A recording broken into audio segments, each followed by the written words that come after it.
Hi everyone, welcome. This is another in the 10-minute tip series of recorded programs for credit and collection professionals. This one is titled How to Measure and Improve Credit Department Performance. My name is Michael Dennis. I'm the presenter. Let's go ahead and get started. In the last 5 years, I've made my living as a credit consultant. And what I've discovered kind of surprised me in the context of how creditor companies measure their own performance in the credit department. What I've learned is that creditor companies often use only 2 or 3 metrics to evaluate the performance of the credit department as a whole, and often only 2 or 3 metrics to measure individual performance. In my opinion, this is a very serious mistake.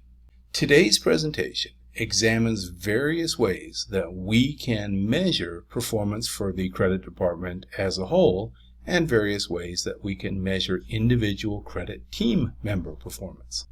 For the last 5 years, I've worked as a credit consultant. In that experience, what I've found is that companies often don't use enough different performance metrics when they're evaluating the work performed by the credit department. And worse yet, creditor companies often don't use what I would refer to as the right types of metrics to evaluate the performance of their entire credit team and their department as a whole. And equally problematic, what I often find is that credit pros and their bosses often lock on to what I'll refer to as traditional metrics and don't consider other non-traditional measurements which I think would aid them in evaluating the quality and the quantity and the type of work that the credit department is doing. And another problem that I've discovered is often credit professionals, the credit manager or the equivalent, does not share the results, good or bad, in connection with the measurements of the credit department with her or his team. And in my experience, some credit departments don't seem to put too much energy or effort into trying to measure individual contributions by every member of the credit department team. For example, they may know and they may calculate DSO for the department as a whole, but they don't bother to calculate DSO down to the individual collector level. Measurements continued. Often creditor companies don't evaluate any metrics connected to turnaround time. For example, how long, on average, does it take to process a credit application? Or, how long, on average, does it take between the time that an order appears in the credit hold queue and somebody reviews it? Or, how long, on average, does it take for a collector to reach out and contact a delinquent customer once an invoice has become past due? Is it a day? Is it 10 days? Is it 110 days? Many companies don't have the first clue about what the turnaround times are on a variety of functions or jobs that the credit department performs routinely. And I would argue that that is problematic. One of the problems I often see is that creditor companies aren't benchmarking their credit department's performance. They don't benchmark it against their past performance, and they don't benchmark it against other creditors in the same industry. Another problem, which I experienced recently, was one where a creditor company assigned the same performance targets to collectors, knowing that those collectors were fundamentally managing different types of business. So one collector managed government sales. One collector managed international, foreign sales, export-related sales. And the other 4 collectors handled domestic business-to-business transactions.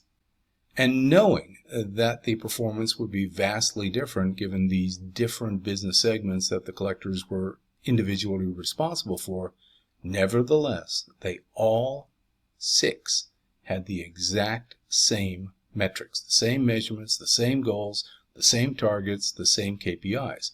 I think that's problematic.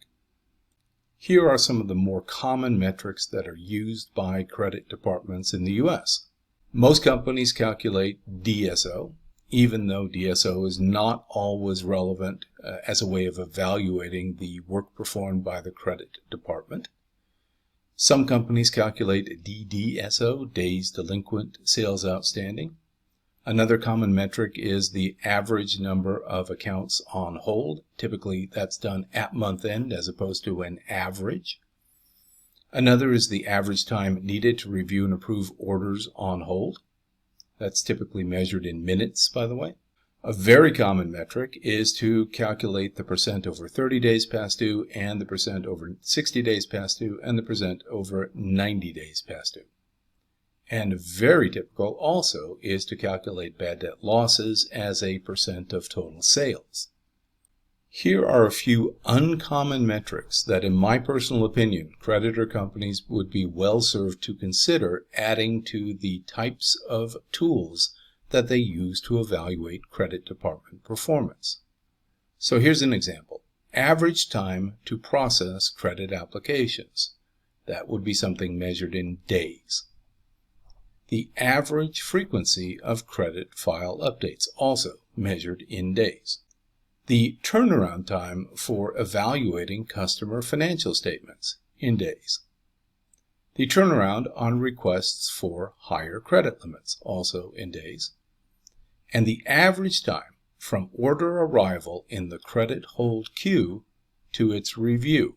That would be measured in minutes. Here are a few more uncommon metrics for your consideration. The number of overrides per month by the credit manager of decisions made by members of the credit department team. The number of customer complaints received per month about the activities of the credit department. The number of credit memos issued versus the number of deductions repaid by customers versus the number of deductions that were written off by the credit department. And there are also different ways to measure bad debt losses that, in my opinion, the creditor company should consider implementing. Not necessarily all of them, but one or more. For example, typically we do the first one. We calculate bad debt losses as a percent of sales. Another metric would involve comparing bad debt losses to the bad debt targets that have been established for the credit department, or ideally with the credit department, by senior management. I would also calculate bad debt losses that result from credit decisions. If you have more than one division, then I would encourage you to measure bad debts by division. And I would also encourage, to the extent that collectors have a part in the process of reducing bad debts through their careful and diligent efforts to collect past due balances, measure bad debts by collector. And in addition, measure bad debts on domestic sales versus bad debts on international or export sales. Clearly, one way to improve credit department performance would be to limit bad debt losses. Here are a few ideas on how to limit bad debt losses. One would be to permit fewer overrides of negative credit decisions. For example, if your sales department or sales executives have the authority to override credit holds, or override negative decisions in connection with extending credit to credit applicants, or in connection, for example, with increasing a credit limit when you have decided that is not in the company's best interest, permitting fewer of those types of overrides would be a good way to limit bad debt losses. Another way would be to use credit holds more often and sooner.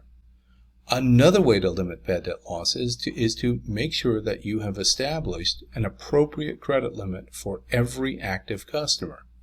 And as an aside, that includes COD customers. Now, some of you are saying, why? We're going to get a check. That's what COD means. And my argument is, no, it's open account terms. It's open account terms between the time that the driver or the will call person gets the check from the customer and that check is presented to the customer's bank and it is paid. And that duration could be something between, I don't know, typically 3 and 5 working days, something like that. So for that 5-day period, the customer has open account terms. What you've got in exchange for your goods or your services is a piece of paper, and it only becomes a payment when their bank honors the check and transfers the money to your bank. So I would encourage you to have credit limits for every account, including COD accounts. A very simple way of limiting bad debt losses, or I should say easier said than done potentially, would be to update customer credit files regularly. Another way to limit losses is to make sure that you have relevant information that you can use to make informed credit decisions. And a good way to do that is to require rather than to request financial statements from customers that you are concerned about, that you've already identified potentially as high risk, or whose recent behavior leads you to be concerned about their ability and willingness to pay your invoices as they come due. How to improve your collection performance. Number 1, eliminate grace periods before you reach out to customers to inquire about the status of past due invoices. Call more often, and when you do, speak to a decision maker, someone with the authority to make and keep payment commitments, rather than an intermediary without the ability to make and keep commitments. Learn how to deal more effectively with common excuses that customers typically use to try to delay payment. Take the extra 2 minutes it's going to take to confirm all payments that you receive verbally in writing. Find a way to create a mechanism to follow up to ensure that the commitments that have been given to you result in the customer issuing payment as promised. Flag high-risk customers for even more assertive collection efforts than you normally apply in connection with any customer that happens to be past due. Thank you for your time and attention. I really do hope that you found this presentation to be interesting and helpful. If you did, this is an excerpt from a 30-minute on-demand program called How to Measure and Improve Credit Department Performance. That's available from Wisconsin Credit Association, my sponsor, in their on-demand library of recorded programs for credit pros like you. And with that, thank you, be safe, and have a great day. Bye.